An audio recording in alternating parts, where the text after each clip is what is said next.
Hello students, मैं हूं प्रियंका यादव। आज अर्थालंकार के एक भेद समासोक्ति अलंकार को लेकर आपके सामने प्रस्तुत हुई हूं। पारिभाषिक रूप में देखें तो इसकी परिभाषा है, जहां प्रस्तुत के वर्णन में अप्रस्तुत की प्रतीति हो वहां समासोक्ति अलंकार होता है।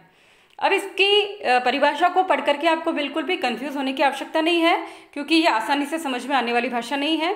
इसको अगर सरल ढंग से समझना चाहे तो हम देखेंगे कि जहां वाच्यार्थ के साथ साथ व्यंग्यार्थ निकलता तो है, पर कवि वाच्यार्थ को ही प्रमुखता देना चाहता है।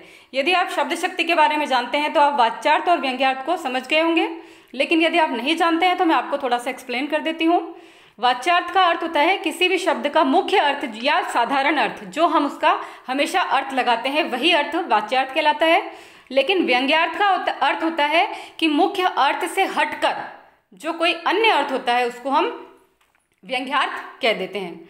यानी कि यहाँ पर कवि क्या कहना चाह रहा है कि वाच्यार्थ के साथ साथ यानी साधारण के अर्थ के साथ साथ कोई अन्य अर्थ भी उस उक्ति का निकलता है, लेकिन कवि किसको प्रधानता देता है? वाच्यार्थ को, यानी कि साधारण अर्थ को ही जो है कवि प्रधानता देना चाहता है। तो जो अन्योक्ति अलंकार हमने पढ़ा था, जिसमें साधारण अर्थ के पीछे छिपा हुआ जो अन्य अर्थ होता है उसको कवि प्रधानता देता है, लेकिन यहाँ पर जो अन्य अर्थ है वो गौण रह जाता है और जो मुख्य अर्थ है उसी की प्रधानता रहती है। इसी बात को हम उदाहरण से समझेंगे।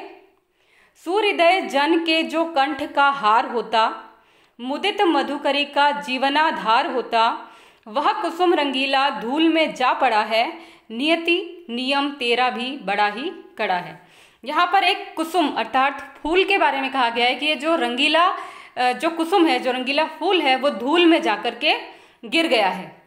यदि यह कुछ और देर पौधे के ऊपर लगा होता तो हो सकता है किसी सूर्योदय जन के कंठ का हार होता, किसी सज्जन व्यक्ति के गले में जो माला पहनाई जा सकती है, हो सकता है ये उसमें पिरोया जाता, या फिर ये किसी मुदित मधुकरी अर्थात किसी हर्षित भंवरी के जीवन का आधार होता, यानी कोई हर्षित भंवरी इसके अंदर से रस का पान करती और वो जीवन जीती, ये भी हो सकता था। और किसी सज्जन व्यक्ति के गले में ये हार के रूप में विद्यमान होता, ऐसा भी हो सकता था। लेकिन फिर भी एक हवा का झोंका आया और ये पुष्प जो है वो नीचे गिर पड़ा और धूल में धूसरित हो गया। तो कहा गया, हे नियति तेरा नियम कितना कड़ा है, अर्थात उसे कोई नहीं बदल सकता।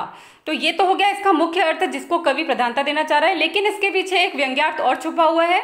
ये किसी परिवार के अंदर किसी युवक की असमय जब मृत्यु जाती है, अकाल मृत्यु हो जाती है, तो उसके लिए भी कहा जाता है कि हो सकता है ये आगे जाकर कोई अन्य बड़ा कार्य करता, पर नियति तेरे आगे किसी का जो है बस नहीं चलता।